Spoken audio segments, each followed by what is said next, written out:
Hello. I'm glad you made it here tonight. In a moment, I'll share a story with you, one meant for your sleep. This story is made to be heard with your eyes closed, because while you sleep, it goes straight into your subconscious. She is calm but powerful. She will change the way you see the world.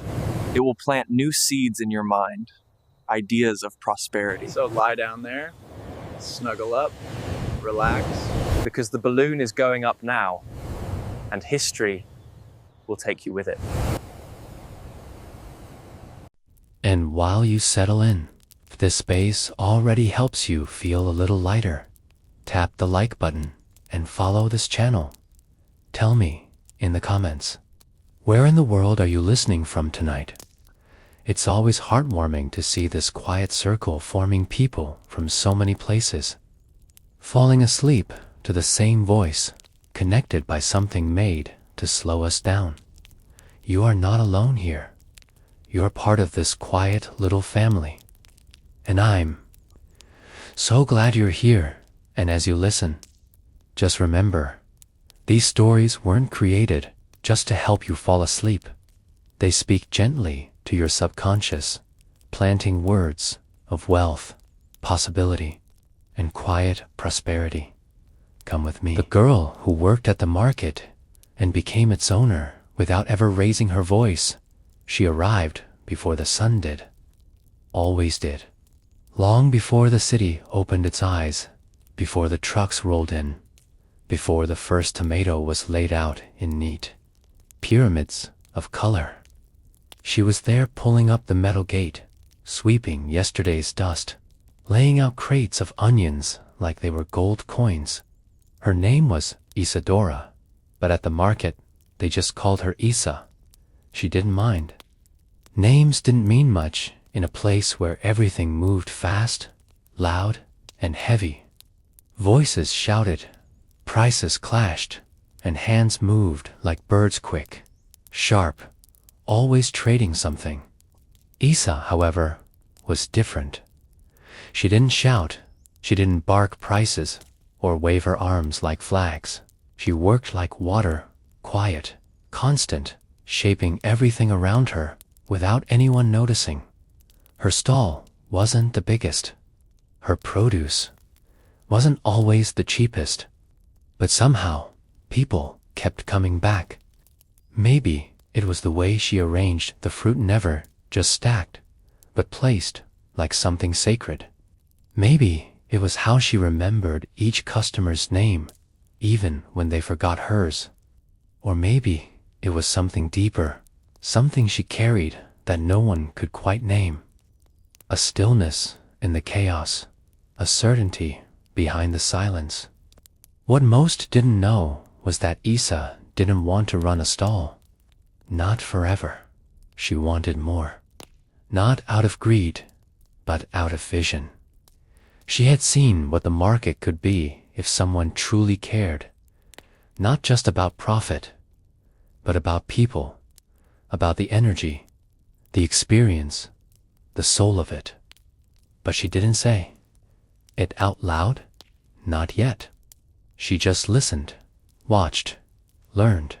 Every stall taught her something. The way the butcher wrapped the meat said something about respect. The way the flower seller sang to her roses said something about love. The way one vendor argued with his customers told her what not to do. Isa took mental notes, then wrote them down later in a notebook she never showed anyone. The woman with the green eyes only buys when the tomatoes shine. The man in the blue hat is lonely. He talks more than he shops. Noise gets attention. Calm builds trust. She didn't go to business school. She went to work every single day. And slowly, her mind began building something bigger than a stall, a structure, a system, a quiet revolution. But it began inside, not in the money drawer, not in the fruit crates, in her. She started changing how she spoke to herself. No more, I'm just helping out. "No more, this isn't mine." Instead, she whispered thoughts like prayers between each transaction. "I am learning how to lead. I see what others don't. This space will remember me." No one noticed, but the market felt it, like a subtle breeze in a room that's been still too long. She didn't need to announce herself. The ground shifted anyway. And deep inside, Isa knew she wasn't just working here. She was becoming. It done. The market never slowed down, but Isa did. Not out of laziness or lack of ambition, but because she knew something the others didn't always come from speed. Sometimes it came from observation. While others shouted over each other, Isa listened, not just to people but to rhythm. She noticed how foot traffic changed with the weather, how certain corners stayed empty, how the woman who sold herbs always had more customers when she moved her cart 2 feet to the left. Isa took notes, not for now, but for later. Every observation became a seed she tucked away, watered with attention. And over time, something began to bloom, not outside, but within. She stopped comparing herself to others. She stopped chasing. She started aligning. "If I'm meant to build something bigger," she whispered one morning, "then I don't need to run. I need to root." Her energy changed, and because it did, so did her results. Customers lingered longer at her stall. Some asked her for advice on prices, supply, even strategy. She answered softly, but clearly, always with a tone that didn't try to dominate, but somehow still directed. Word began to spread quietly. Isa knows things. Isa listens. Isa never needs to yell, but you hear her anyway. Other vendors started to ask her opinion on layout, on pricing, on what to order next season. She didn't give commands. She asked questions. "What's working for you right now? What if you tried a different color for your canopy? Have you noticed that traffic shifts near noon?" Her value wasn't loud. It was useful. And that kind of value doesn't stay hidden for long. One day, the market's coordinator approached her. He was older, tired, and thinking of stepping back. "You ever thought of doing more than just running your stall?" he asked. Isa didn't smile. She just said, "I've been thinking of everything." He laughed, handed her a clipboard, and said, "Start small. Help me organize the weekend. Schedule. Let's see what else you know." That night, she didn't sleep. Not from anxiety, but from readiness. The kind that buzzes when a door opens that your heart had been quietly knocking on for years. She opened her old notebook, flipped past pages filled with notes, and began writing in a new section, title, "Leadership Without Noise." She wrote until the candle burned low. "I don't need power. I need perspective. Influence is energy, not volume. What you manage outside reflects what you organize inside." Isa was no longer working for a stall. She was working through one. It was no longer about selling vegetables. It was about building a market she would be proud to walk through, even if it didn't have her name on the gate. But deep down, she knew one day it didn't happen all at once. The market didn't transform overnight, but small things began to shift things only someone like Isa would notice. Trash bins stayed cleaner. Conflicts between vendors grew shorter. Some began to use her layout suggestions. The woman who once rolled her eyes at Isa's silence now greeted her each morning with a nod that said, "Thank you for how you made this easier." Isa never claimed credit. She didn't need to. Her reward wasn't attention, it was alignment. The coordinator gave her more responsibilities, slowly, without ceremony. First, it was the stall map. Then it was negotiating with new suppliers. Eventually, she was asked to organize a weekend fair, a special event the market had tried to run before, but never succeeded. She accepted, not with loud excitement, but with the same quiet certainty she brought to everything else. She walked the aisles with a measuring tape, noted shade patterns during different hours of the day, asked each vendor what they would need, not just what they wanted to sell. She didn't try to impress. She tried to understand. The event, when it came, wasn't flashy, but it flowed. Music played gently in the background. Children found their way to a corner with painted rocks and crayons. Elderly customers had chairs to rest on between stalls. Even the usually loud vendors found themselves speaking softer, almost matching the energy Isa had woven through the space. By the end of the day, the market had made more money than any weekend that year. But that wasn't the point. The point was, it felt different, like something alive. Isa stood at the edge of it all, arms crossed, not out of doubt, but of peace. She had no uniform, no title. But everyone knew she had built something, not by taking control, but by holding space. One of the elder vendors came up to her, smiled, and said, "You didn't build a market, girl. You built a feeling. We all just sell inside it now." Isa thanked him and wrote that down later.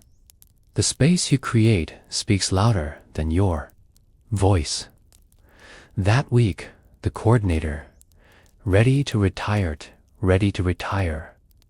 "I'm stepping down," he said. "And we need someone to carry the soul of this place forward. Not just the schedule, the soul." The room was quiet. Then someone said it. Then another. Then a third. Isa. She didn't rush to answer. She didn't cry. She just looked at her hands, the same ones that had stacked tomatoes and swept aisles, and thought, "They've always been building this. I just didn't know yet." She stood, nodded once, and said, "If I lead, we lead together." And everyone clapped, not loudly, but fully. She didn't try to change everything overnight. Isa knew that real transformation doesn't come like lightning, grows like roots under a sleeping tree. Silent, invisible, necessary. Her first gesture as coordinator wasn't loud or revolutionary. She simply changed the way she walked the market. Not as someone in charge, but as someone in sync. Her pace slowed. Her eyes softened. She stopped by every stall, not to inspect, but to understand.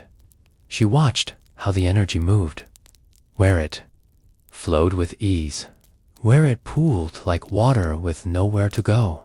She noticed the pauses in conversations, the silence behind jokes, the fatigue behind certain smiles. She listened with her entire body, not to answer, but to feel. Then, only after weeks of simply witnessing, she began to shift tiny things. She started with care, not control. She asked the oldest vendor what made him stay, then asked the newest what made her doubt. One told her he missed shade. The other said she missed kindness. So Isa created both, not by command, but by weaving them into the space. She placed a fan and 2 chairs under the jacaranda tree in the back, beside a ceramic jug of cold water. "For the ones who carry more than goods," she wrote on a small wooden sign. "For those who carry the day." It didn't increase profits, but it increased presence. People began to sit, to speak, to breathe. Arguments lost their edge. Smiles stayed longer, and no one could quite explain why the market started to feel softer, only that it did. Isa began writing weekly letters, not notices, memos, letters, folded in calm paper, posted by the entrance. Each one carried a thought, sometimes a question, sometimes a whisper. Slow doesn't mean stuck. Silence isn't absence, sits depth. What grows with patience stays with grace. Customers read, vendors read. A boy offered to paint them in different languages so everyone could feel included. Isa agreed. She always said yes to help that came without ego. She no longer had her own stall. But strangely, everything felt like hers, not because she possessed it, but because she poured herself into it. The aisles held her rhythm. The shade held her intention. The flow of footsteps carried her design. She planted herbs along forgotten fences, invited quiet musicians to play melodies that lingered like memory. She hung signs, not to direct, but to welcome. Nothing shouted. Everything gently pointed inward. When someone asked, "Why put so much care into things that don't sell more?" she answered without defense, "Because I'm not growing numbers. I'm growing meaning." At night, Isa walked the market slowly, with fingertips trailing the wooden edges of tables, the rough cloth of canopies, the corners where stories clung. She often spoke to them softly. "You are not just a place of trade. You are a place of trust. And trust breathes slow," she wrote. In her notebook, under a new heading, "Inheritance through intention." Then scribbled quietly, "Soft things survive storms, and quiet things are the ones that stay." The years passed without fanfare. Isa didn't grow louder. She grew wider inside others. Her tone never changed. Her steps remained measured. But the market was no longer just a place of buying. It had become a place of belonging. New vendors arrived with spark in their eyes. Old vendors stayed past what they'd planned. Children helped fold crates and wiped fruit with pride. Not because someone told them to, but because someone had once shown them how Isa became more than a coordinator. She became the thread. The market didn't expand upward. It expanded downward, into the people, into their gestures, into how they greeted one another. It wasn't Isa's name that mattered. It was her essence in everything. One day, a girl came, young, barely 15, quiet eyes, worn notebook. She stood before Isa with hands trembling slightly and said, "Can I tell you something?" Isa nodded, always gently. They sat beneath the jacaranda tree, now larger, with lavender petals falling like soft confetti on their shoulders. The girl opened her notebook. She had listed ideas, small, gentle ideas, braille menus, a quiet hour for those with sensory needs, a basket of books for anyone to take or leave. When she finished, the girl looked down, her voice barely a breath. "People say I'm too soft to lead." Isa smiled slowly, without rushing to speak. "So am I," she said, "and still we lead."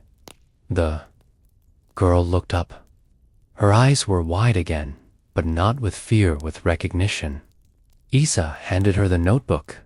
"Then begin your page, because one day this space will ask for your voice."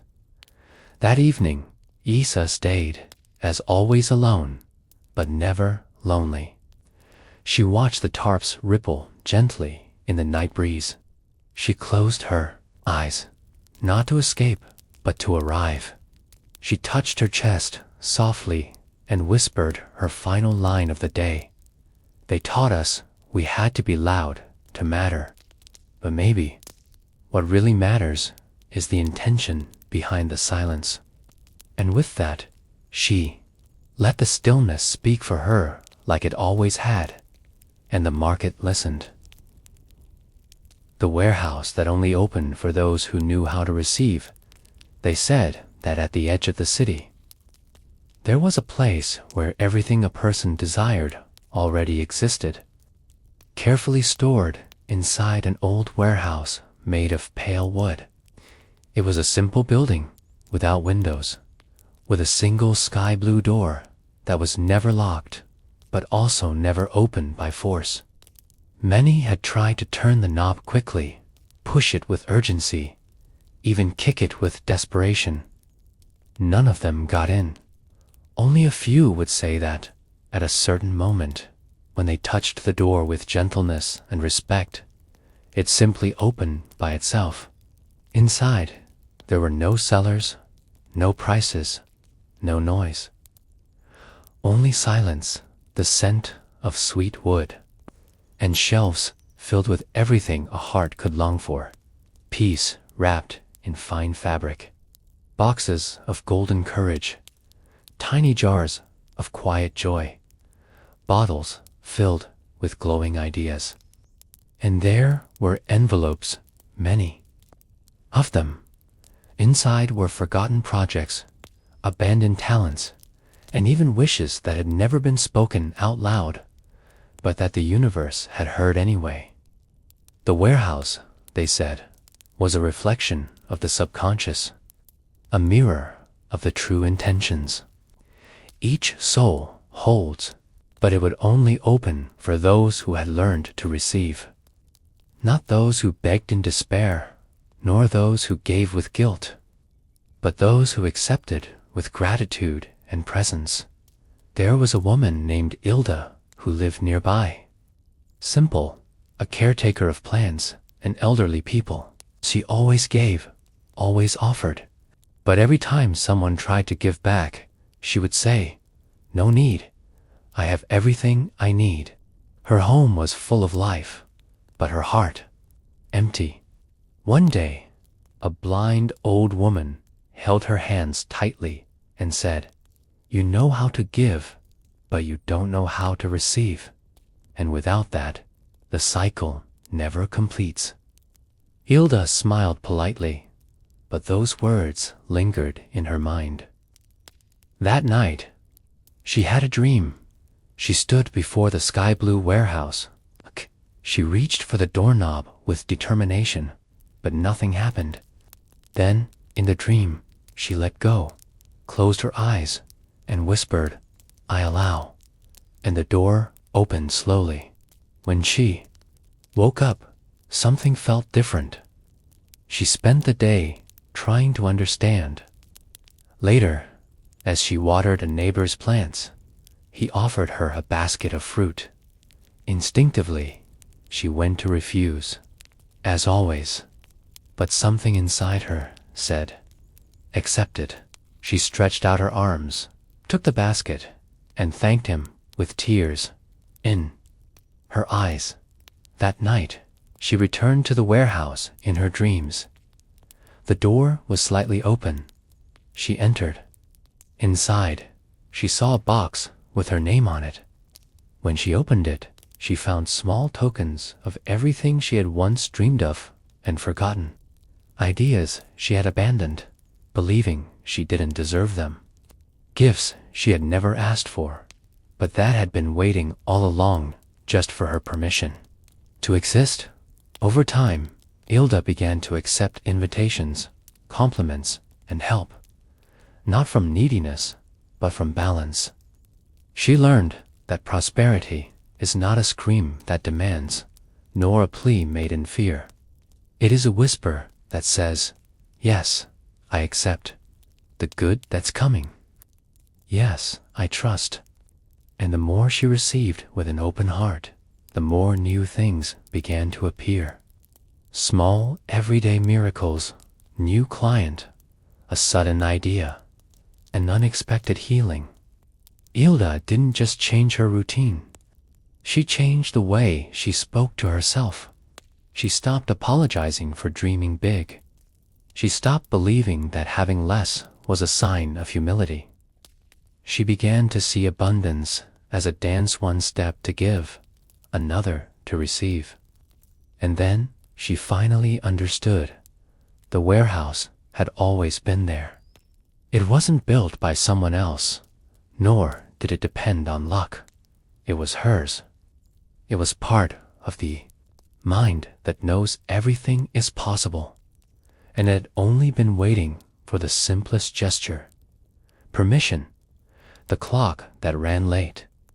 Only for those who doubted, they used to say that in a quiet village surrounded by silent mountains, there was a small clock hanging from the tower in the main square. It wasn't an ordinary clock. Time there felt different. Some swore it always ran fast, others that it was constantly late. But one thing was certain, it never failed those who believed. For the rest, time slipped like fine sand through their fingers, always too fast or too slow. No one knew why.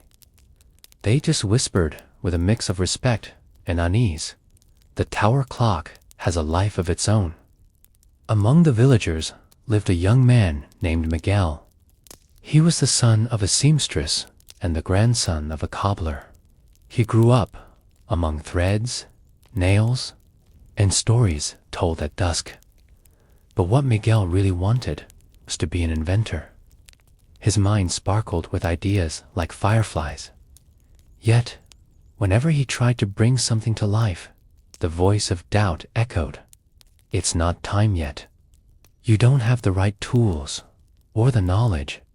And time, as if it heard his fear, would stall. Days dragged, ideas faded, everything flowed like a river clogged with stone. One night, as he walked past the square, Miguel noticed something different. The clock glowed with a subtle golden hue, as if calling him. He stepped closer, and for the first time, he saw something he had never noticed before. At the base of the dial, an old inscription almost worn away. It read, "Time bends to the belief of those who do not wait to deserve." That phrase echoed in his mind. He went home and, for the first time, decided to act as if he already had everything he needed. The next morning, he rose early. He sketched a new project, simple but possible. He used wood scraps from his grandfather's workshop, wires from a broken lamp, and gears from an old radio. He built, tested, failed, rebuilt, and while he worked, something curious happened.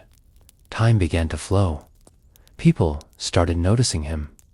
A local teacher invited him to present his project.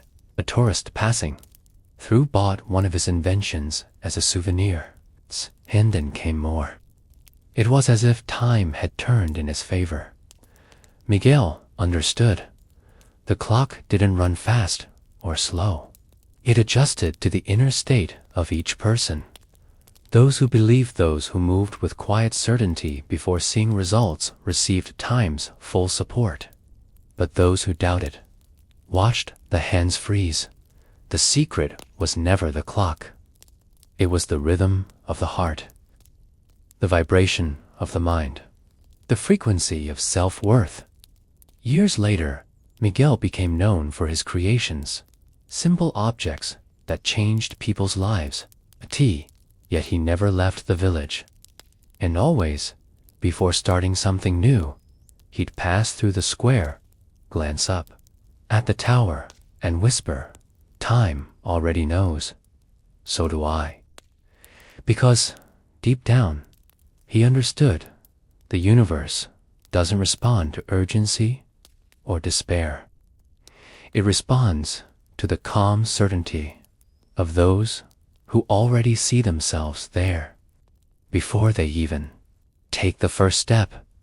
And in that quiet village, the clock kept ticking not to the world's time, but to the soul's. The man who planted hope without seeing the harvest, he woke up every day before the sun rose. Calloused hands, a face marked by time, and a shirt always damp with morning dew. His name was Mr. Vicente, a farmer who never had luxury, but carried a peace in his eyes no one could quite explain. He lived in a wooden cottage at the foot of a hill, surrounded by a vast field he called My Little Babylon. People in the village didn't understand why he insisted on tending to that dry land, which hadn't yielded fruit in years. But he knew something they didn't. He believed the earth listens to the thoughts of the one who walks upon it. Mr. Vicente would spend hours with his hoe, but also with silence. As he dug holes, he whispered softly, "Everything I plant with faith grows in the right time. Abundance begins when I believe it's already on the way." And even when the sky stayed shut for weeks and no rain came, he never complained. He would simply close his eyes and say, "The water will come," because what begins within always finds its way outside. One day, a young man from the city stopped by, intrigued. He watched the old man speaking to the seeds as if they were people. He chuckled and asked, "Do you really believe this land will give you anything?" Mr. Vicente simply answered, "It already is. You just can't see it." The boy frowned. "But there's nothing growing." And the man smiled, wiping his forehead with an old cloth.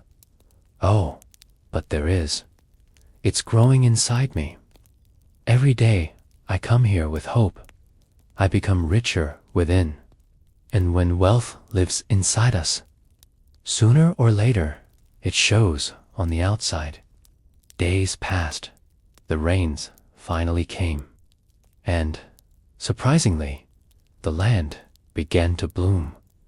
First came shy little leaves, then golden flowers like the sun, and then firm, sweet fruits just like the old days. People started talking about Mr. Vicente's field again. Some said it was a miracle.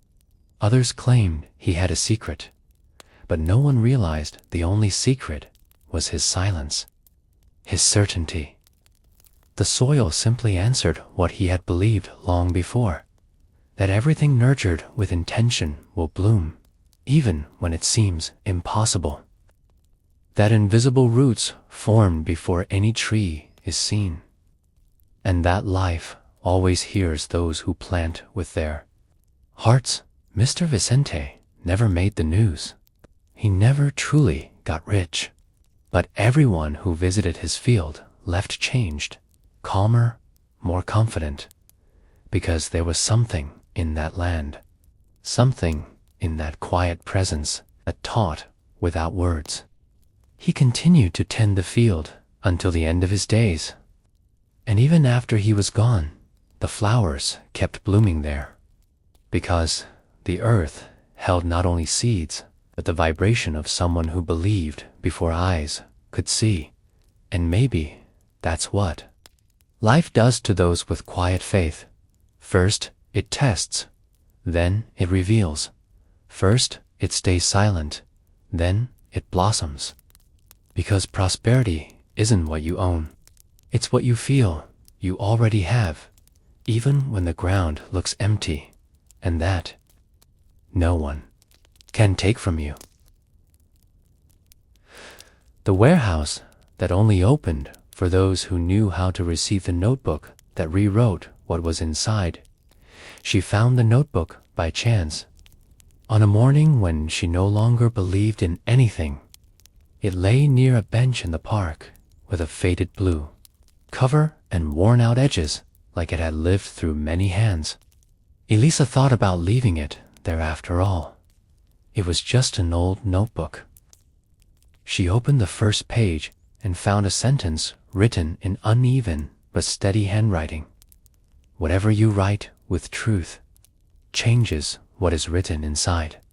She stared at it for a few seconds, then flipped to the next page. It was blank. If it were waiting for her, Elisa took the notebook home without knowing why. That night, after much hesitation, she picked up a random pen and wrote in small letters, "I don't know what to expect from life anymore. But deep down, I wish I still had hope."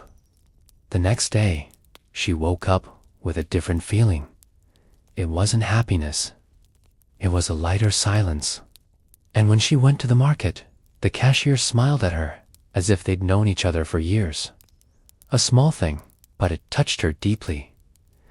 That night, she wrote again. "Today, I felt like maybe there's still room for good things." And she slept. That's how Elisa's days began, writing before bed.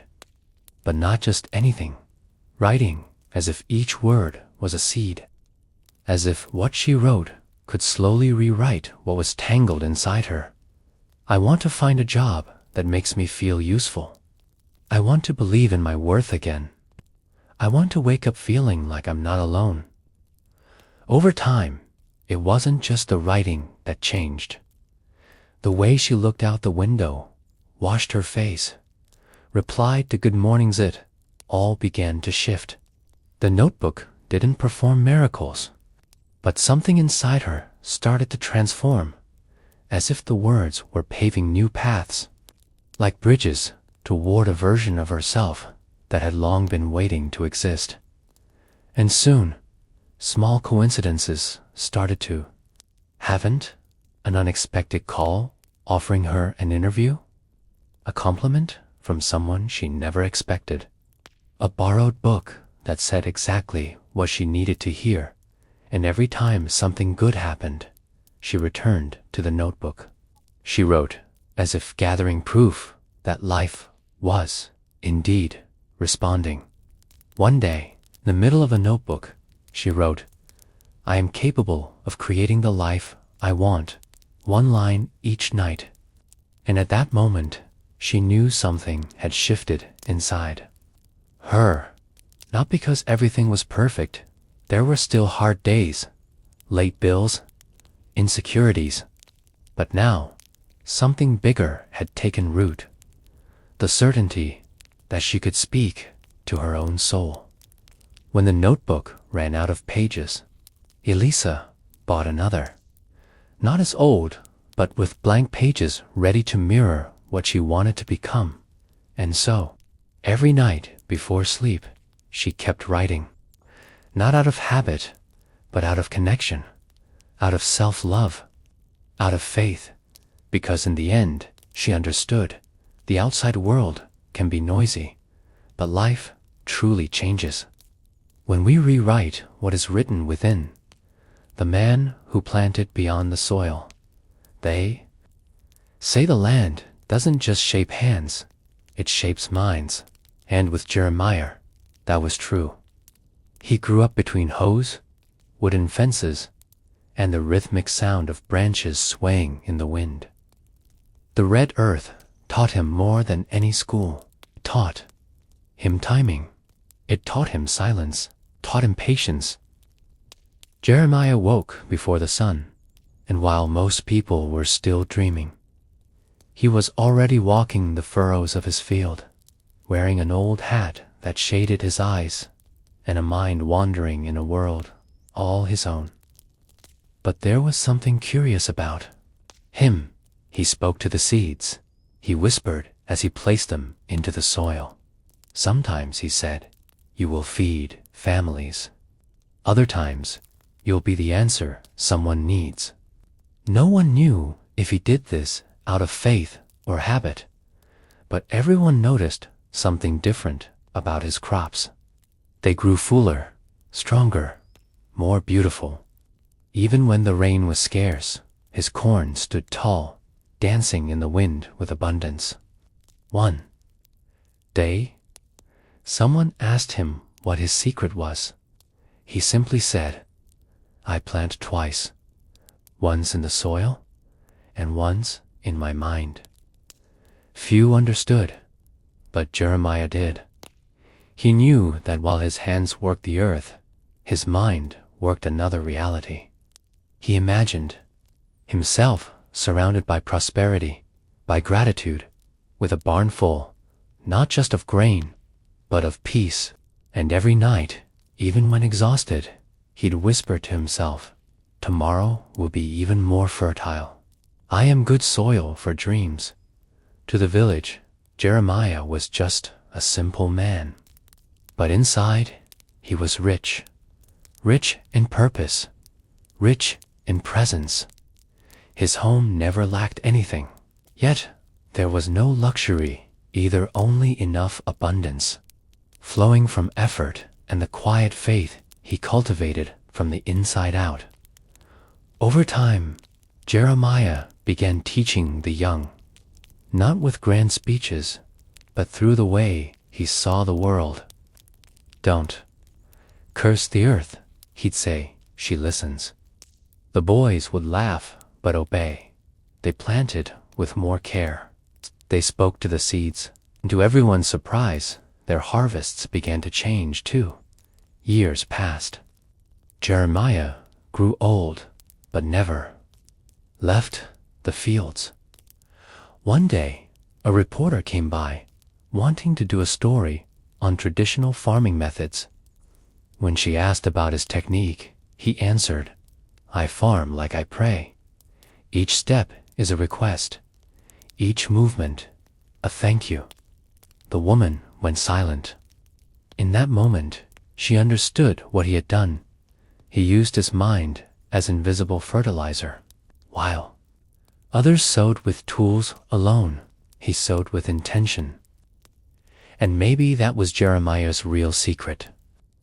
He never separated work from belief.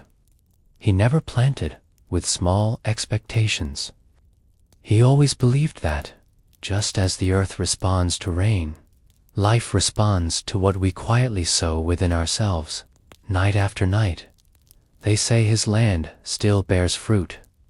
But the most beautiful thing he left behind was the certainty that prosperity doesn't begin in your pocket, begins in your mind, in the belief that even the smallest seed can feed the world, if it's watered with hope.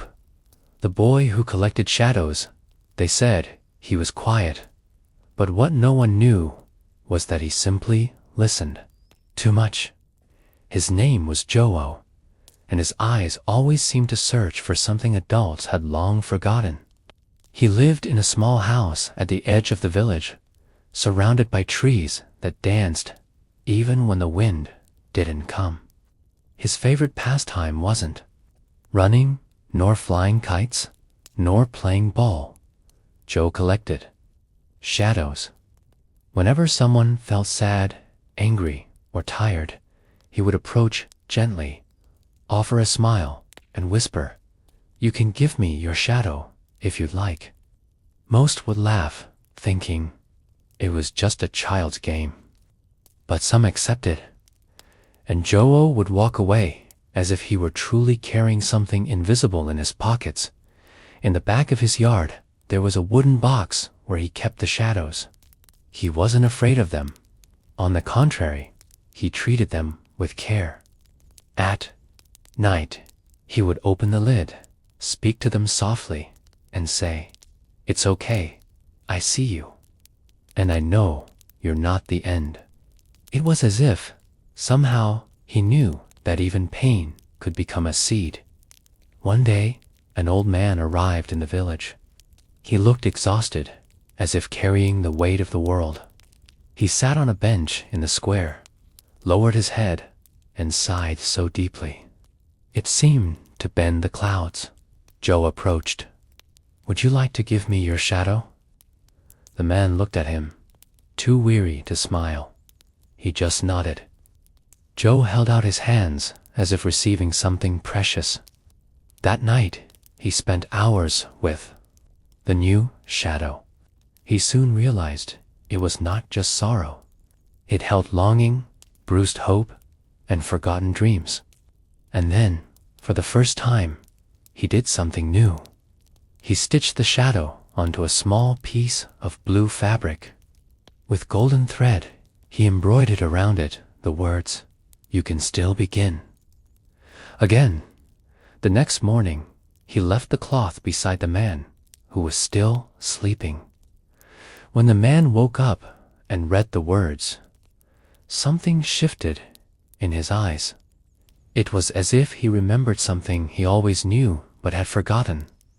From that day on, Joe began to sew every shadow he received. He turned them into little flags of hope, stitched with patience and faith. And in doing so, his box slowly emptied, but his heart grew full, because he understood what the world calls weakness, when cared for with love, becomes a strength no one can take away. Years passed. Joe grew older, but he never stopped collecting. Now he was known as the man who turned pain into maps. His embroidered pieces were sent far and wide, and many said that just touching them brought relief. He never charged for them. He only asked one thing: when you heal, give your shadow to someone who hasn't found the light yet. And so, shadow by shadow, Joe sowed seeds of healing, showing that the rarest kind of prosperity is the one born from embracing what the world tried to throw away, because, in the end, it's not the light that heals. It's the shadows we've finally understood that point us back to it. The painter of whispers in a forgotten meadow where tall grasses swayed like waves and fireflies flickered like tiny lanterns. Lived Ilawan, a woman with gentle hands and eyes that shimmered like dew in the morning light. She wasn't like the villagers nearby, who filled their days with chatter and chores, their lives bound by the rhythm of the harvest. Ilawan spent her hours in the meadow, sitting on a weathered blanket, her fingers dipped in paints that seemed to glow with colors no one else could name. She painted not on canvas, but on the air itself, her brush strokes leaving fleeting trails of light that danced and faded like dreams. Each stroke was slow, deliberate, as if she were coaxing secrets from the wind. The villagers called her strange, said her paintings were pointless, vanishing before anyone could hold them. Ilawan, paint something real, they'd scoff, turning back to their fields, but she only smiled, her brush moving softly, while the meadow hummed with a quiet song. One twilight, when the sky was a tapestry of pink and gold, and the air smelled of honeysuckle, something shifted. The meadow grew still, the grasses barely stirring, and a whisper curled around Ilawan, soft as a sigh. It wasn't the wind, but something older, deeper, like the voice of the earth itself. Ilawan, why do you paint what fades? She paused, her brush hovering, and answered, because I believe these colors can heal, can carry hope to hearts that have forgotten how to feel. The whisper grew warmer, as if pleased. Then I'll lend you my colors, it said. But no, they hold the dreams of everyone who's walked this meadow, and painting with them asks for your trust. That evening, the meadow gave Ilawan a palette of hues that shimmered like liquid starlight, blues deep as midnight, golds warm as a hearth, greens that pulsed like spring. She dipped her brush, feeling stories flow through her. A child's forgotten laughter, a traveler's longing for home, a lover's unspoken promise. With each stroke, she painted scenes that lingered longer than before fields of glowing flowers, rivers of light, skies filled with wings. The meadow seemed to breathe with her, its grasses swaying to her rhythm. Slowly, the village began to change. A farmer, weary from endless toil, wandered into the meadow and saw Eloin's fading colors, feeling a spark of joy he hadn't known since youth. A young girl, afraid of the dark, watched the painted lights and slept soundly for the first time. In months, Eloin's paintings weren't just beautiful.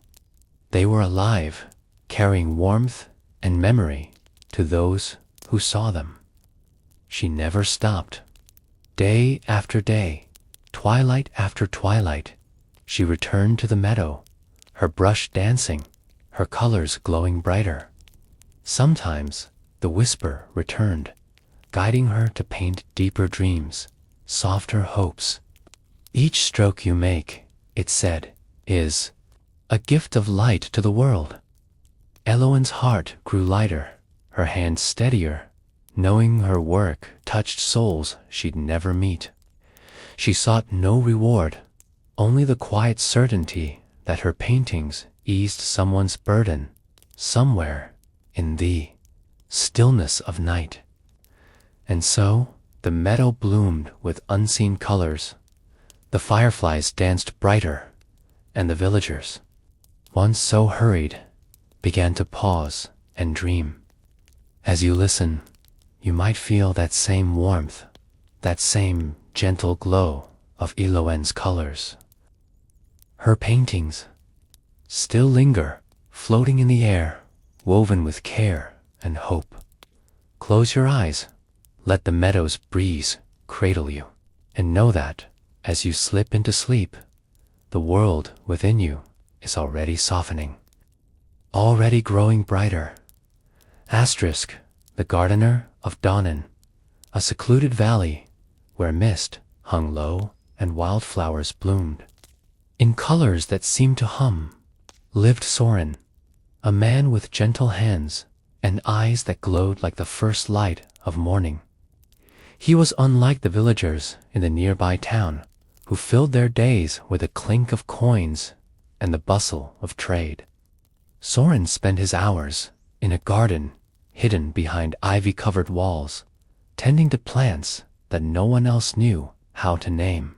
His garden wasn't like others, filled with ordinary roses or cabbages.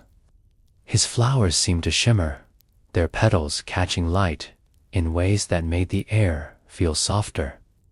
Each morning, as the sky blushed with dawn, Soren walked among them, his fingers brushing their leaves, whispering words that sounded like songs.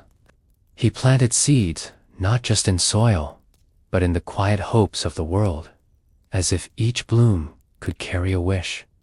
The townsfolk called him odd, said his garden was a waste, that flowers couldn't feed or clothe anyone. Soren, grow something useful, they'd grumble, turning back to their work. But he only smiled, his hands deep in the earth, while the valley sighed with a gentle breeze. One dawn, when the horizon glowed like molten gold and the air was thick with the scent of dew, something changed. A single flower in Soren's garden, smaller than the rest, began to pulse with a light that felt alive, its petals trembling as if breathing. Soren knelt beside it, and a voice, soft as the rustle of leaves, spoke from within. Soren, why do you plant what no one sees? He paused, the morning mist cooled against his skin, and answered, because I believe these flowers can mend, can carry peace, two hearts too heavy to rest. The flower's light grew warmer, as if it understood. Then I'll share my gift, it said. But no, my seeds hold the hopes of all who've walked this valley, and planting them asks for your faith. That morning, the flower gave, Soren, a handful of seeds, tiny as grains of sand, each one glowing faintly like a captured star. He held them close, feeling whispers of forgotten dreams, child's wish for adventure, a mother's prayer for safety, a wanderer's longing for rest. With these seeds, Soren began to plant anew, scattering them under the dawn's light, each one sinking into the earth with a sigh. His garden grew brighter, its flowers blooming in colors that seemed to sing blues that soothed, reds that warmed, whites that felt like home. Slowly, the town began to change. A merchant worn by years of worry passed Soren's garden and breathed in the scent of a glowing bloom, feeling his burdens lift like mist in the sun. A boy, scared of the future, sat among the flowers and dreamed of a path he hadn't dared imagine. Soren's garden wasn't just beautiful, it was alive, its blooms carrying hope and comfort to those who lingered. Soren never wavered. Dawn after dawn, he tended his garden, Antoine, planting, whispering, watching the flowers grow. Sometimes, the voice returned, teaching him to sow deeper hopes, brighter dreams. Each seed you plant, it said, is a spark of peace you give the world. Soren's heart grew lighter, his hands more certain, knowing his flowers touched lives he'd never see.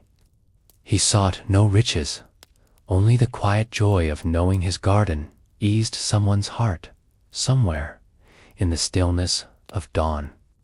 And so, the valley bloomed with light, the flowers sang softly, and the townsfolk, once so restless, began to pause and dream. As you listen, you might feel that same warmth, that same gentle glow of Soren's flowers. His garden still grows, hidden in the valley, its blooms woven with care and hope. Close your eyes, let the dawn's breeze carry you, and know that, as you drift to sleep, the world within you is already blooming, already healing. The collector of echoes in a misty forest, where ancient trees stretched toward a sky veiled in silver, and the air carried the scent of moss and memory, lived Lyrian, a woman with quiet hands and eyes that gleamed like moonlight on still water.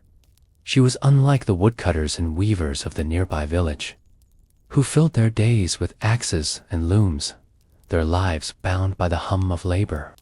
Lyrian wandered the forest's shadowed paths, her steps soft on the earth, her ears attuned to the faint echoes that lingered in the glade's whispers of laughter, sighs of sorrow, murmurs of long-forgotten dreams.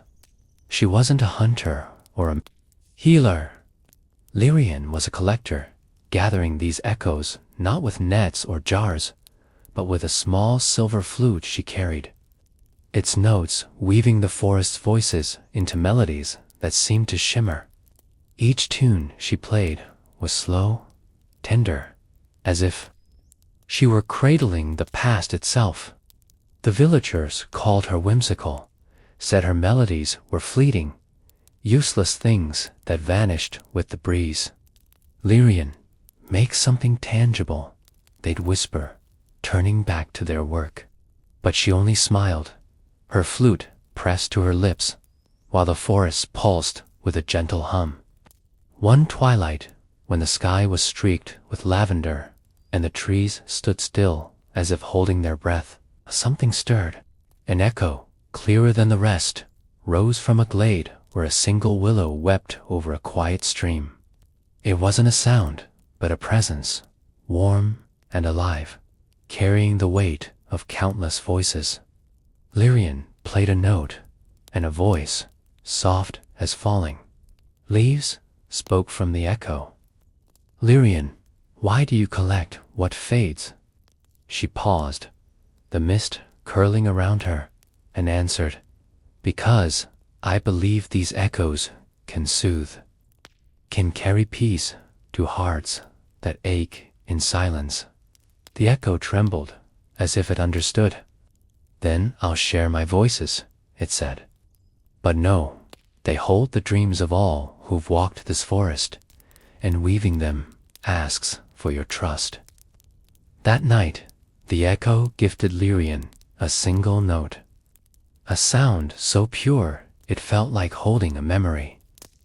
She played it, sensing whispers of forgotten joys, a child's giggle by the stream, a lover's vow under the stars, a traveler's prayer for home. With this note, Lyrian began to weave anew her flute-shaping melodies that lingered, glowing faintly in the era lullaby for the lonely, a hymn for the weary, a chant for those seeking rest. The forest seemed to listen, its leaves swaying to her tunes. Slowly, the village changed. A woodcutter, heavy with grief, heard Lyrian's melody drift through the trees and felt his heart lighten, remembering a forgotten smile. A weaver, sleepless with worry, paused by the stream and caught a tune that brought dreams of calm she hadn't known in years. Lyrian's echoes weren't just sounds. They were alive, carrying warmth and memory to those who heard them. She never wavered. Twilight after twilight, she wandered the glades, her flute singing, her melodies glowing brighter. Sometimes the voice returned, teaching her to weave deeper dreams, softer hopes. Each note you play, it said, is a thread of comfort you give the world. Lyrian's heart grew lighter, her hands steadier, knowing her melodies touched souls she'd never meet. She sought no reward, only the quiet joy of knowing her echoes eased someone's burden, somewhere in the stillness of night. And so, the forest bloomed with unseen songs, the trees sang softly, and the villagers, once so heavy, began to pause and dream. As you listen, you might feel that same warmth, that same gentle hum of Lyrian's echoes. Her melodies still drift, woven through the forest, crafted with care and hope. Close your eyes, let the streams whisper cradle you, and know that, as you drift to sleep, the world within you is already softening, already healing.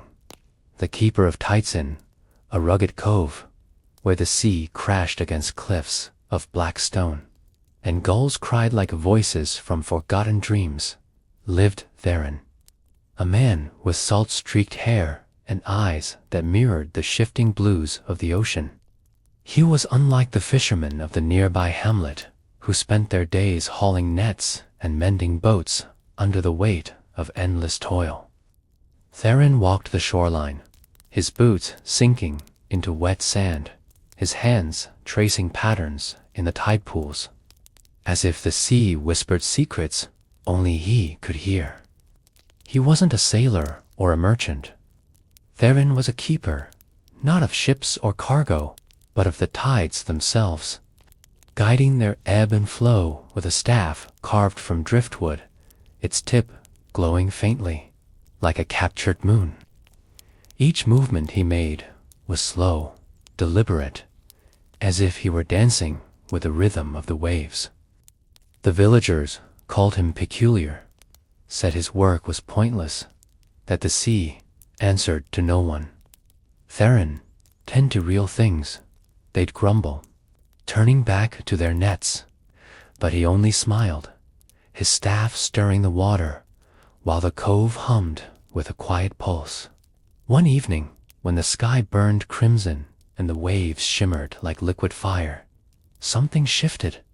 A tide pool, nestled in a crevice of stone, began to glow, its water rippling with a light that felt alive. Theron knelt beside it, and a voice, soft as the lapping of waves, rose from the depths. "Theron, why do you guide my tides?" He paused, the sea's breath cool against his skin, and answered, "Because I believe your waters can heal, can carry peace to hearts worn by storms." The tide pool's glow deepened, as if it understood. "Then I'll share my current," it said. "But no, it holds the hopes of all who've touched this sea, and guiding it asks for your faith." That night, the tide pool gifted Theron a droplet of light, a tiny orb that felt like holding a wave's heartbeat. He held it close, sensing whispers of ancient longings a sailor's dream of home, a child's wish for wonder, a widow's prayer for calm. With this droplet, Theron began to guide the tides anew, his staff weaving patterns that shaped the waves into forms that lingered, a path of foam leading to shore, a crest curling like a lullaby, a tide carrying a lost hope home. The cove seemed to breathe with him, its waters swaying to his rhythm. Slowly, the hamlet changed. A fisherman, heavy with years of empty catches, saw Theron's glowing tide and felt a spark of strength to sail again. A young girl, afraid of the night, stood by the shore and watched a wave lullaby, dreaming of stars she hadn't feared before. Theron's tides weren't just water. They were alive, carrying comfort and memory to those who lingered. He never faltered. Evening after evening, he walked the shore, his staff dancing, his tides glowing brighter. Sometimes the voice returned, teaching him to guide deeper hopes, softer dreams. "Each wave you shape," it said, "is a ripple of peace you give the world." Theron's heart grew lighter, his hands steadier, knowing his tides touched souls he'd never meet. He sought no reward, only the quiet joy of knowing his waves eased someone's burden somewhere under the starlit sea. And so, the cove sang with gentle tides, the waves whispered softly, and the villagers, once so weary, began to pause and dream. As you listen, you might feel that same warmth, that same gentle pull of Theron's tides. Kyr's waves still flow, lapping at the shore, woven with care and hope. Close your eyes, let the sea's rhythm cradle you, and know that, as you drift to sleep, the world within you is already softening, already healing. The Weaver of Shadowzine, a hushed valley where twilight lingered longer than day, and fireflies wove patterns in the air like forgotten constellations. Liv Ed Vera, a woman with deft hands and eyes that shimmered like the edge of dusk. She was, unlike the villagers in the nearby hollow who filled their days with the clatter of looms or the glow of hearths, their lives tethered to the rhythm of survival. Vera roamed the valley's edges, her steps silent on the moss, her fingers tracing the shadows cast by ancient oaks as if they held stories only she could see. She wasn't a farmer or a storyteller. Vera was a weaver, not of cloth or thread, but of shadows, shaping them into fleeting tapestries that danced in the half-light silhouettes of deer grazing, rivers flowing, hearts entwined. Each movement of her hands was slow, deliberate, as if she were stitching the night itself. The villagers called her strange, said her shadow weavings were useless, dissolving with the dawn. "Vera, craft something solid," they'd mutter, turning back to their tasks. But she only smiled, her fingers gliding through the dark, while the valley pulsed with a quiet hum. One evening, when the sky was a deep indigo and the shadows grew thick like velvet, something stirred. A shadow, darker and softer than the rest, curled around an oak, its edges glowing faintly like a moonlit mist. Vera reached out, and a voice, gentle as a whisper in the dark, spoke from within. Vera, why do you weave what fades? She paused, the cool air brushing her skin, and answered, because I believe these shadows can comfort, can carry hope to hearts lost in fear. The shadow's glow softened, as if it understood. Then I'll share my essence, it said. But no, my shadows hold the dreams of all who've walked this valley, and weaving them asks for your heart. That night, the shadow gifted Vera a wisp of darkness, a thread so fine it felt like holding a sigh. She cradled it, sensing whispers of forgotten wishes, a child's dream of safety, a traveler's longing for rest, a mourner's wish for peace. With this thread, Vera began to weave anew, her hands shaping shadows into forms that lingered longer. Glowed brighter a meadow where worries dissolved, a path leading to calm, a star guiding a weary soul.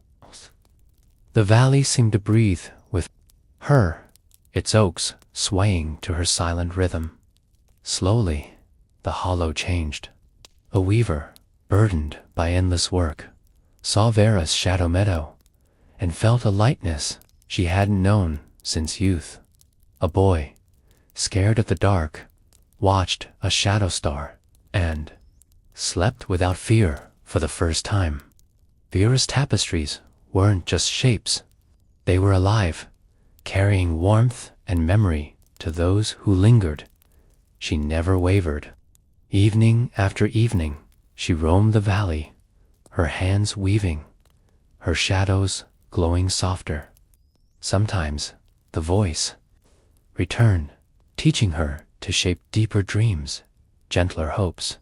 Each shadow you weave, it said, is a thread of solace you give the world. Vera's heart grew lighter, her hands steadier, knowing her work touched souls she'd never meet. She sought no praise, only the quiet joy of knowing her shadows eased someone's burden. Somewhere in the stillness of twilight, and so the valley bloomed with unseen forms.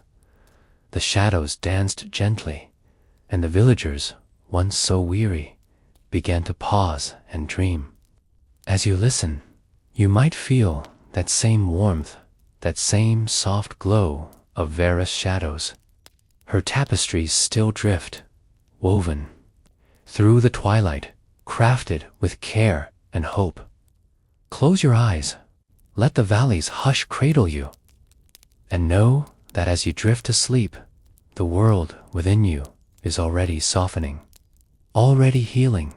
The singer of rains in a rolling highland where emerald hills met skies, heavy with clouds, and the air smelled of wet earth and heather, lived Riven, a man with a soft voice and eyes that gleamed like raindrops caught in sunlight.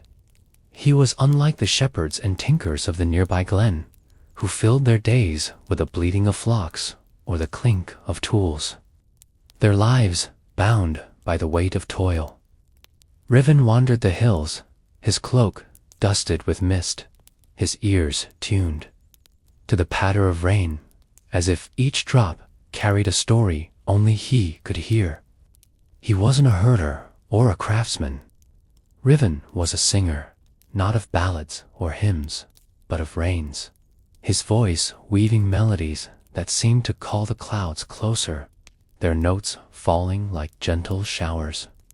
Each song he sung was slow, tender, as if he were coaxing dreams from the sky.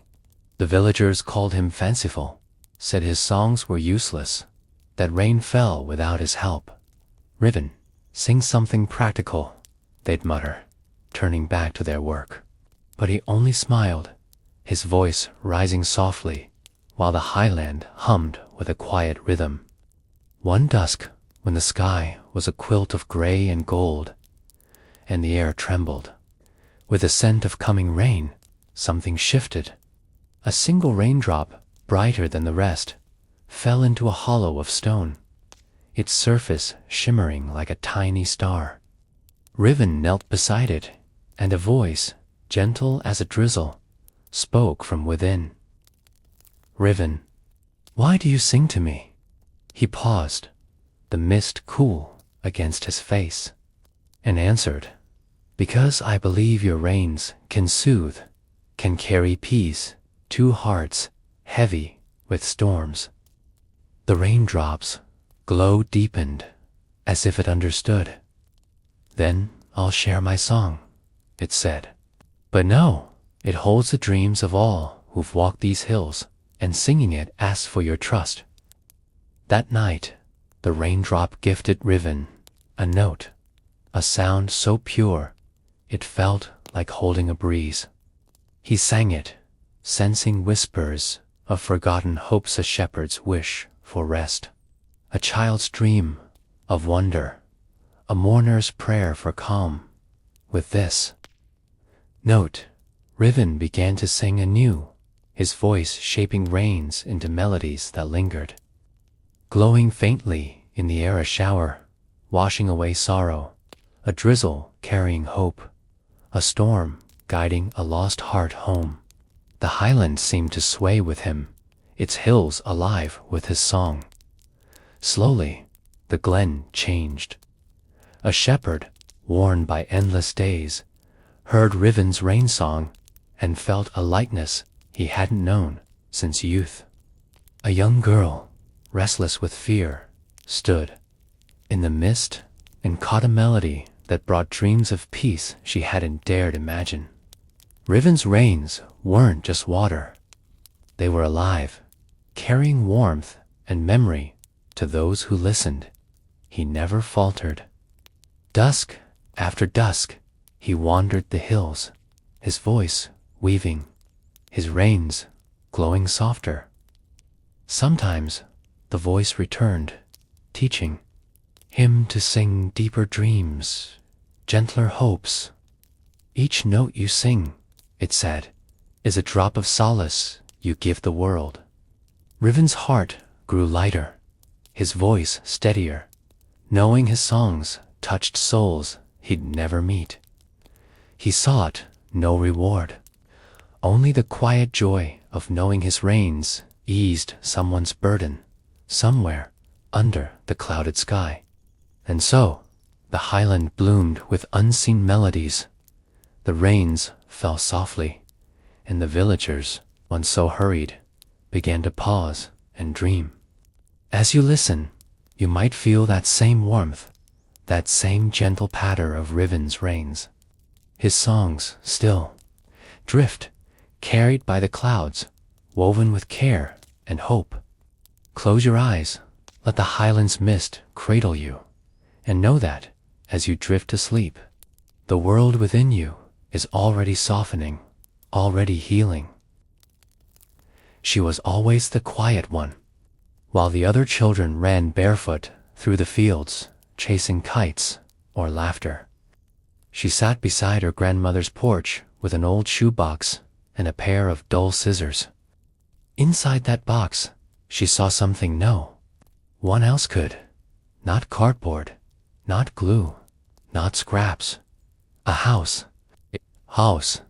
Every Saturday, she would dig through the recycling pile, collecting bits of string, pieces of fabric, buttons, bottle caps, and anything that felt like it belonged in a home. One time, her uncle asked, "Why do you spend so much time on trash?" She looked up and replied, "Because it's not trash once it becomes something I can live in." He laughed, but she didn't. She smoothed out a scrap of newspaper like it was velvet and folded it gently into what would become a tiny armchair. Her grandmother, who watched her without interrupting, began saving her old sewing ribbons and tea box lids, leaving them near the girl's corner like silent offerings. The girl never explained what each house meant, but each one had a bedroom, a kitchen, a garden, and a window, always A window. Why the window? Her grandmother once asked. Because I need to see where I'm going, the girl said, without lifting her eyes. At night, she would line the boxes on the floor beside her mattress. Some were painted, some bare, but each one carried a piece of her longing. Not the kind of longing that aches, but the kind that knows it's only waiting. She didn't know the word manifestation. She only knew how to make space. She believed that if she built enough homes in small scale, one would eventually appear in full. I'm just practicing, she whispered once to a moth that landed on the edge of her box. I'll be ready when the real one comes. Her mother, tired from long shifts and too many bills, once stepped on one of the boxes by accident. It collapsed beneath her heel. The girl said nothing, but that night she made a new one. And this time she added a sign above the door. Welcome back. There was no bitterness in her, only continuity. Quiet persistence that didn't ask for applause. Her classmates teased her once, calling her the girl with cardboard dreams. She smiled. Better than having none. One day, while helping her grandmother sweep the front yard, a man passed by carrying blueprints. He dropped one. The girl picked it up and stared. It was almost identical to her latest shoebox house. Same porch, same slanted roof, same garden path. The man turned around, surprised. You like houses? He asked. She simply nodded. He looked at her for a moment and said, You've got the eyes of someone who's already lived in 1,000 of them. She didn't understand then. But that night, she made her biggest house yet, and instead of a roof, she left it open. Because now, she believed the sky had started watching. The next morning, something strange happened.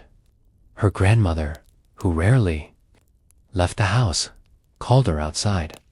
Look, she said, pointing to a small wooden crate near the fence.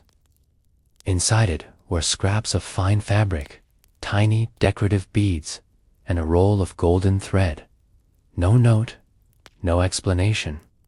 Just beauty, as if the universe had dropped off a gift tailored to her dreams. The girl smiled and whispered, Thank you, not to anyone visible, but to the wind itself. That day, she used the golden thread to stitch curtains into her shoebox windows. For the first time, the rooms didn't just look like homes. They felt like them, soft, ready, alive. A few days later, a classmate who had once teased her approached with a shy look. Can you make one for me? He asked. A house. She looked surprised. Why? He shrugged. I just want something that feels like mine. She nodded. But you have to choose the rooms. I only build what people believe in. He thought for a moment and said, I want a tree in the middle of the living room. She didn't ask why. She simply began building. Word spread. Soon, other children were quietly handing her bottle caps and velvet scraps, saying things like, This is for the music room, or my house needs a secret door. She never said no. She only smiled and built. Every house was different. Every one of them had a window. And slowly, the laughter changed. No more mocking. Now they came to her with awe. Not because her boxers were perfect, but because they felt like something deeper, like prayers with walls. One afternoon, while placing her newest house on the edge of the porch, a woman from the village walked by. She stopped. Did you make this? The girl nodded. It's beautiful, the woman said, crouching to examine it. I design real houses, but I've never seen one made with so much feeling. The girl blinked. They're not real yet, but they will be. The woman laughed softly, not unkindly. You sound like someone I used to be. She handed the girl a small notebook with blank graph pages. Draw your next one here, she said. Maybe one day we'll build it. That night, the girl didn't use cardboard. She picked up the notebook and drew a house with a lavender roof, a round window, a wooden porch, and flower beds shaped like moons. She titled it, "The One I'll Live In." Then she folded the page and placed it inside her pillowcase. Sleep next to it, her grandmother whispered, so your dreams can get used to the idea. The days grew longer, and with them, her houses grew more detailed. She no longer needed tape or glowingly vision and faith. Each box became less a toy and more a message, whispered softly into time. She added tiny letters inside some of them, notes to herself that read, "I will live in joy," or "My roof will not leak," or simply, "It's coming." No one else knew what she was doing, but the universe did. One afternoon, her teacher called her aside. "There's a contest," she said. "It's for young designers.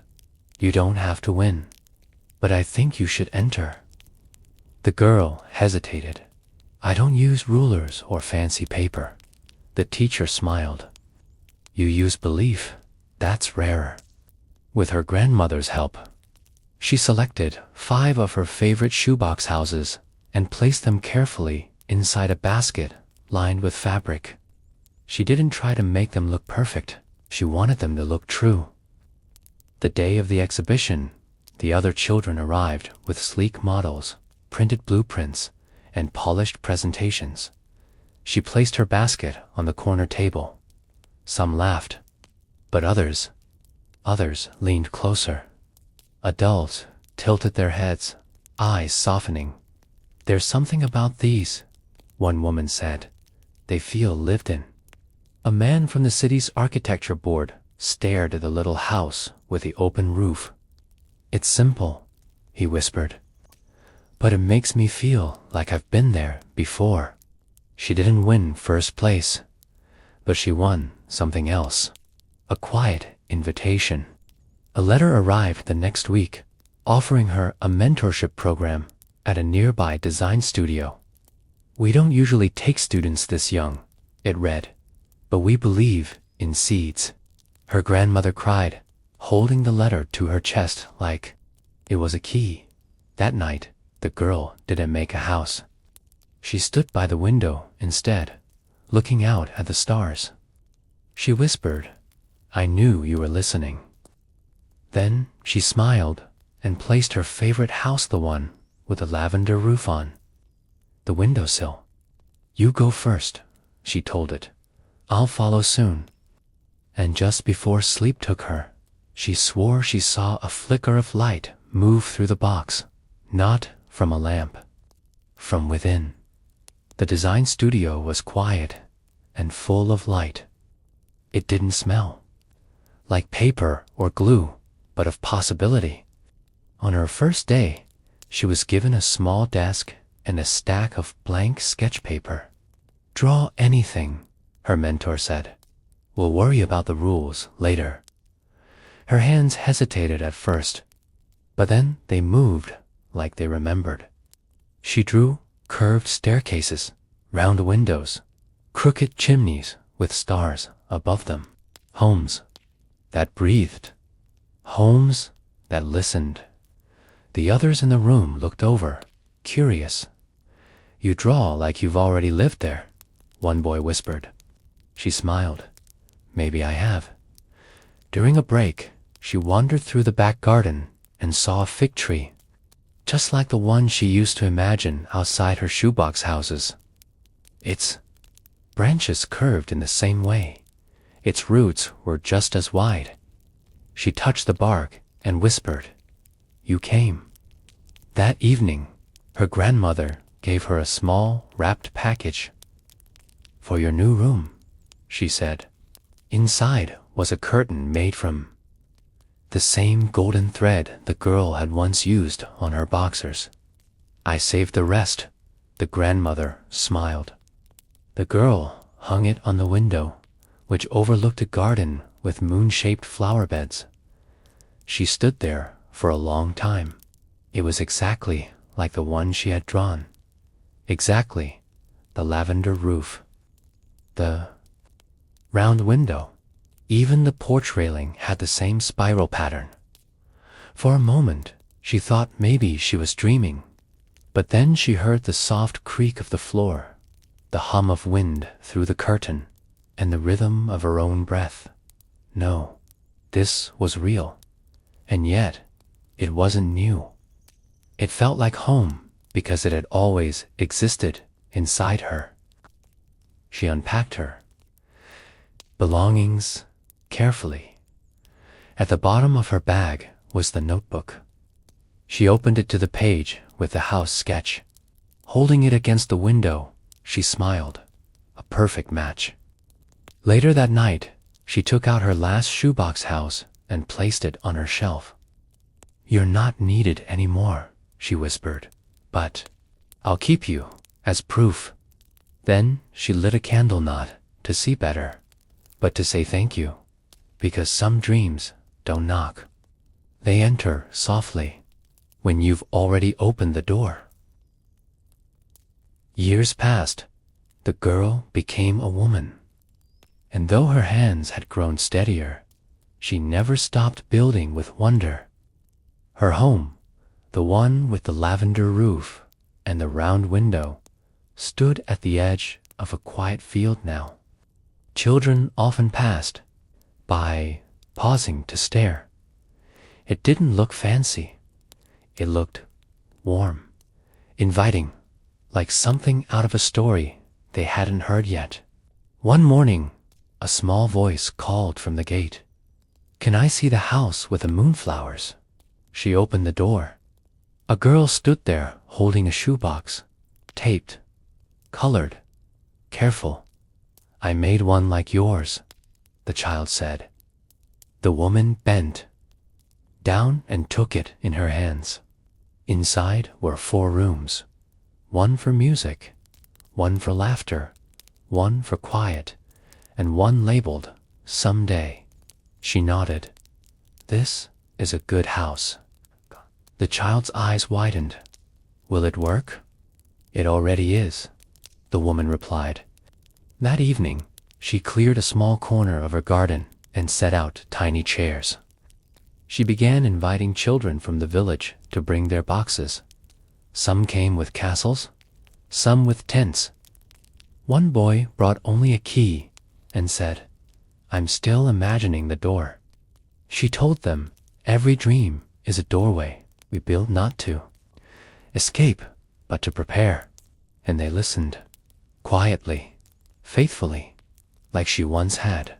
In her attic, she kept the old shoeboxes faded now, but still full of life. Sometimes, when the wind was just right, she could swear they whispered back, not words, but warmth.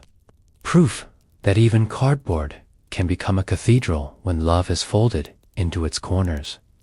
On her birthday, her grandmother, older, slower, but still full of spard, gave her a new gift. A single ribbon, gold, untouched. "For the next house," she said, "whatever shape it takes." That night, the woman sat by her window, watching stars pour over the hills. She thought about how it all began, with money, or plans, or instructions, but with one small box, one small belief, and a girl who didn't know the word manifestation, but practiced it anyway. She smiled, lit a candle, and whispered to the wind, "I am home." They said he was strange, not because he wore mismatched shoes or walked with a slight limp, but because of what he carried through the village. A wooden cart, painted yellow, filled with nothing. At least, that's what people thought. The sign. On the front read, "Sunlight, for sale, cloudy days only." Most laughed. Who would buy sun on a cloudy day? They asked. That's exactly when there isn't any. But he never argued. He simply smiled, adjusted the cart's crooked wheel, and waited. Always on cloudy days, never when the skies were clear. The villagers called him the light seller. Children whispered that he must be mad. Some said he was pretending. Others said he was poor and desperate. But none could explain why he kept showing up, week after week, cloud after cloud. He parked the car in the same spot beside the bakery, placed a single golden cloth over the empty tray, and waited. Sometimes hours, sometimes all day. No one ever saw him sell anything, but he kept coming back. He wasn't old, but his face held the softness of someone who had seen grief without letting it harden him. His hands were calloused, but his eyes were gentle. One day, a boy approached him and asked, "What do you sell, really?" The man looked down and said, "Sunlight." "But there is none today," the boy insisted. The man nodded. "That's when people need it the most." He pulled something from his pocket, a small glass jar, inside which glowed a soft, warm light. The boy's eyes widened. "Is that real?" "Real enough," the man said, handing it to him. "Hold it when you forget how light feels." The boy clutched the jar and ran home. That evening, he placed it beside his bed. And though it gave no heat, he swore it made his dreams brighter. News spread, slowly, quietly. The next time the skies turned gray, a woman stopped by the cart. She looked tired, worn by days that felt too long, and nights that gave no rest. "Do you have anything for someone who's forgotten how to feel warm?" she asked. He nodded and reached into a small wooden drawer. From it, he pulled a folded note, sealed with golden wax. "Don't open it now," he said. "Only when the silence gets too heavy." She took it, not knowing why, and walked away with tears in her eyes. Inside that note were just 3 words: "You are light." The village didn't change overnight. The sun still disappeared behind clouds. But on those days, more people stopped at the cart, not because they believed, but because they wanted to. And that, the man believed, was enough. The cart began to gather dust less quickly. Not because the skies cleared, no, the clouds remained loyal, but because people started stopping, even if only for a moment. Some came for jars that shimmered faintly, others 4-folded notes sealed with gold, and some just stood in silence beside him, not saying anything at all. He never forced a sale, never explained. He simply offered. And somehow, that was enough. The village baker, once skeptical, began placing small pieces of sun-shaped bread near the cart on rainy mornings. For the cause, she'd wink. The man would thank her with a nod. One morning, the schoolteacher passed by, her coat damped from the mist. "My students speak about you more than they speak about numbers," she said. He smiled. "Maybe. Because they remember what light feels like better than adults do." She paused, then added, "Can you come speak to them?" The man tilted his head. "I don't teach. You do," she replied. "You just don't call it that." That week, he sat with the children under the crooked awning beside the school. He told them about how clouds aren't enemies of the sun, only its soft blanket. How some lights can't be seen until you close your eyes. One child asked, How do you catch sunlight in jars? He answered, You don't. You remember it.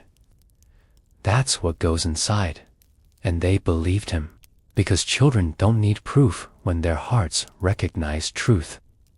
That night, dozens of glass jars lined the windows of the village homes, some filled with golden paper, others with dried marigolds, some with nothing at all.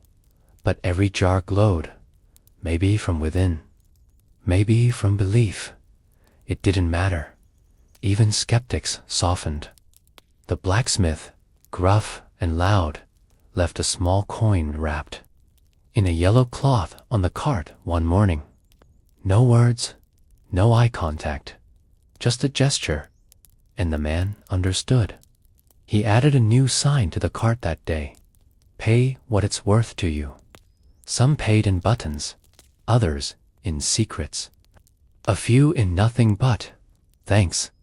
One evening, after the clouds had spilled a long, soft rain, the man sat by the riverbank behind the village, alone, cart beside him. The sky was the color of pewter, and the water reflected 1,000 quiet sorrows. He whispered, Are you still with me? And from the cart, a faint glow rose, as if the jars were breathing. He didn't smile. He just closed his eyes and placed a hand over his heart. Even he needed reminding sometimes. That night, he dreamed not of sun, but of people walking through fog, holding jars, lighting their own paths, one by one, slowly, together, not saved, but seen. Long before the cart, before the jars, before the sign. He was just a boy who lived in a house where the curtains were always drawn.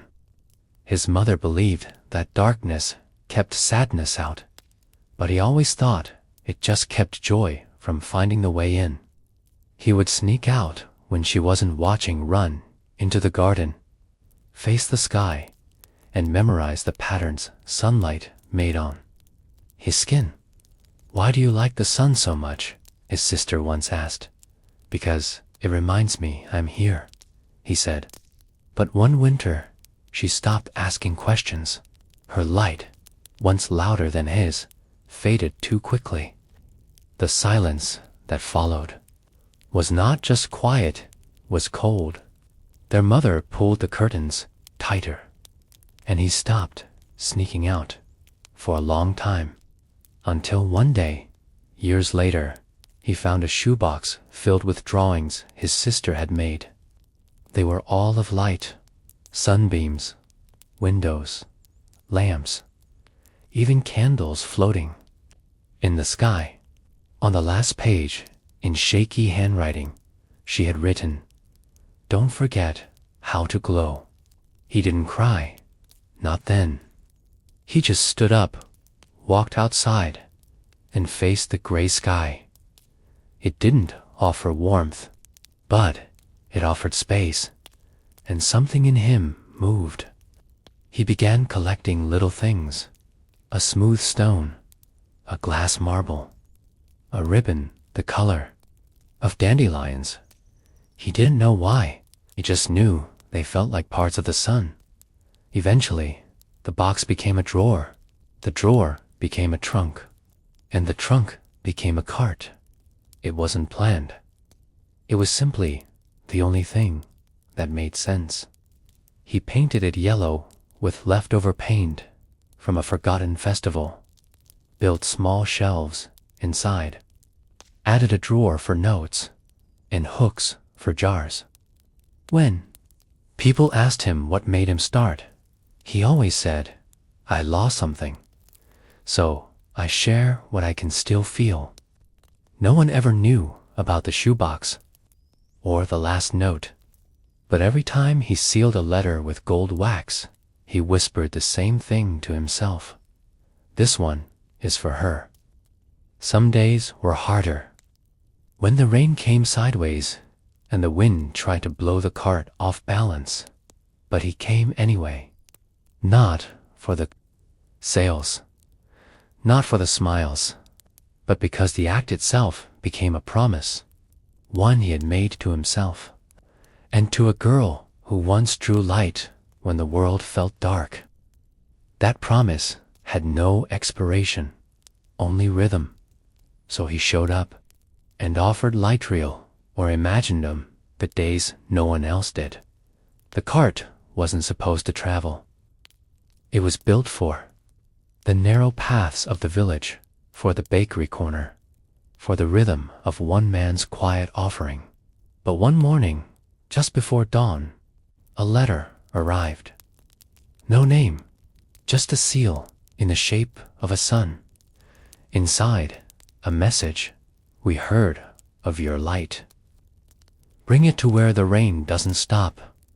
No address, only a hand-drawn map and a pouch of coins wrapped in yellow ribbon. He hesitated, not because he was afraid, but because his rhythm had never been interrupted before. Still, something in him stirred. He cleaned the cart, replaced a cracked wheel, filled a drawer with extra notes, and packed twice as many jars.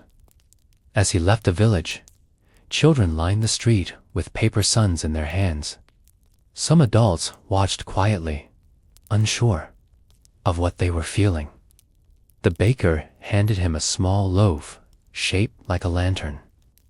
In case the light inside dims, she said. The road was unfamiliar, the skies even grayer than before. The town on the map was smaller than his own, but heavier. The people walked quickly, heads down, as if carrying invisible burdens too heavy to share. He set up his cart near the square. No one stopped, not for hours. Some glanced, some frowned. A few muttered that he must be lost, but he waited, just as he had learned to do. By evening, a small girl approached, hair tangled, eyes tired. She didn't speak, just stared, then pointed to the sign. Sunlight. He nodded. Can I buy some for my brother? Of course, he said. How much do you have? She reached into her pocket and pulled out a button. Worn, faded, precious. That'll do.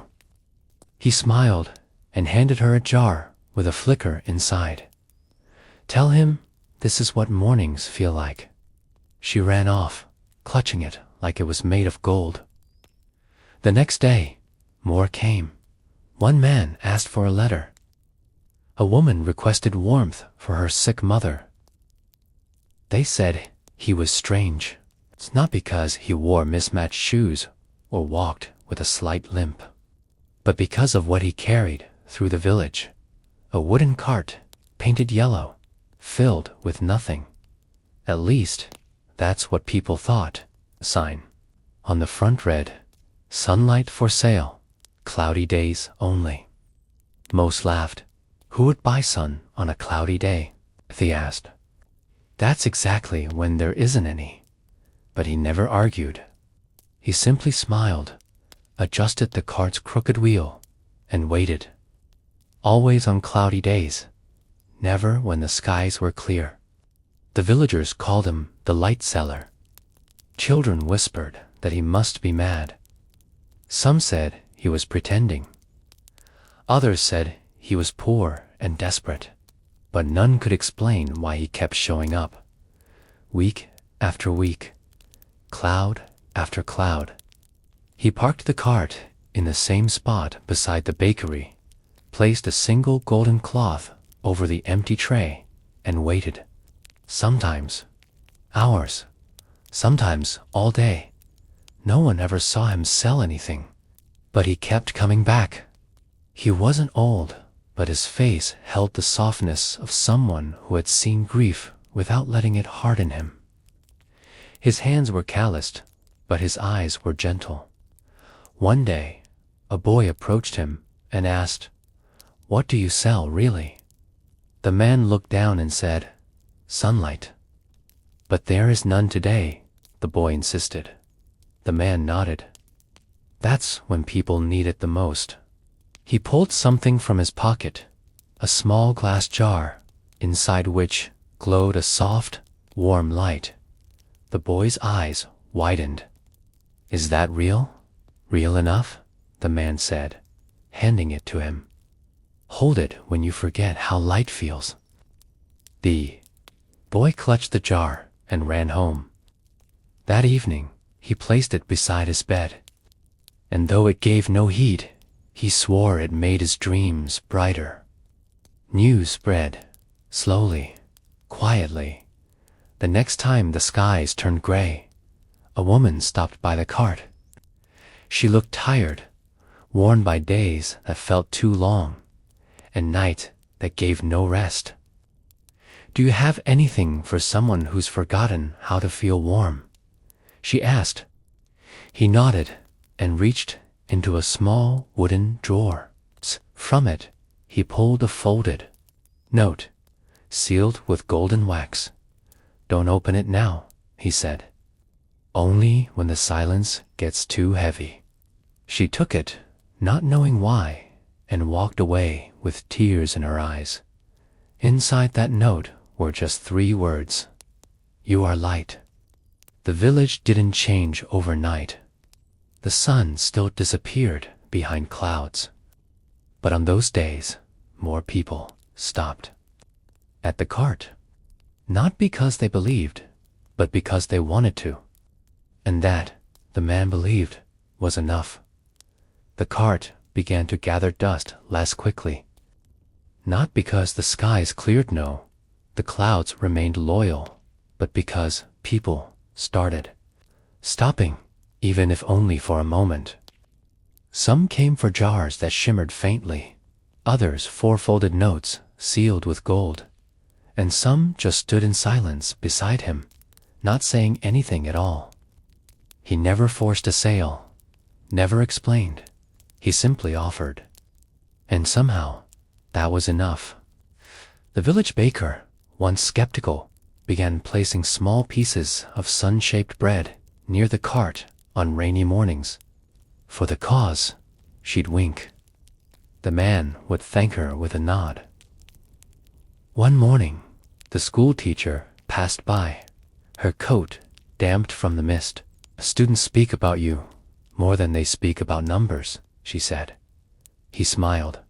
"Maybe because they remember what light feels like better than adults do." She paused, then added, "Can you come speak to them?" The man tilted his head. "I don't teach. You do," she replied. "You just don't call it that." That week, he sat with the children under the crooked awning beside the school. He told them about how clouds aren't enemies of the sun, only its soft blanket. How some lights can't be seen until you close your eyes. One child asked, "How do you catch sunlight in jars?" He answered, "You don't.